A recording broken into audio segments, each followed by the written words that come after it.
तर आमदार गोपीचंद पडळकर यांच्याकडून जितेंद्र आव्हाड यांना शिवीगाळ करण्यात आली आहे। विधानभवनाच्या गेटवर पडळकर आणि आव्हाडांमध्ये मोठा वाद पाहायला मिळाला। विधानभवनाच्या गेटवरच हा संपूर्ण प्रकार घडलेला आहे। पडळकरांच्या गाडीचा दरवाजा लागल्याचा आव्हाडांनी आरोप केला। दोन्ही नेत्यांकडून एकमेकांना शिवीगाळ झालेली आहे।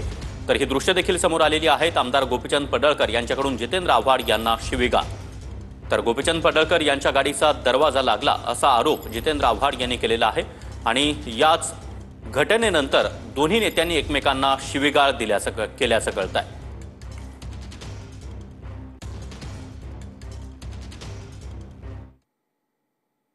वो दाखव की तो एकटाच आहे। अरे एकटा जरा ये ना तो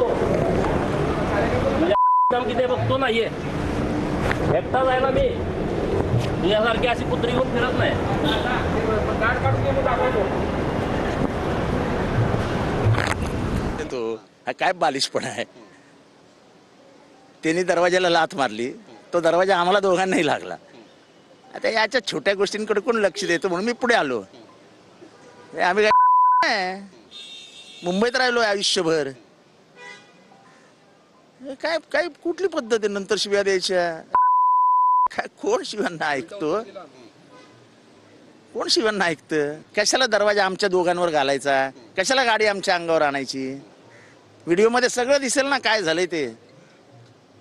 आणि पहिल्या वेळेस पण जे झालं जाणून बुजून खोडी काढायची। एवढा राग तुम्हाला आलाय कशाला? तुम्हाला एवढं काय वाईट वाटलंय? मी मंगळसूत्र चोरडलो, ओरडलो, तुम्हाला काय वाईट वाटतंय?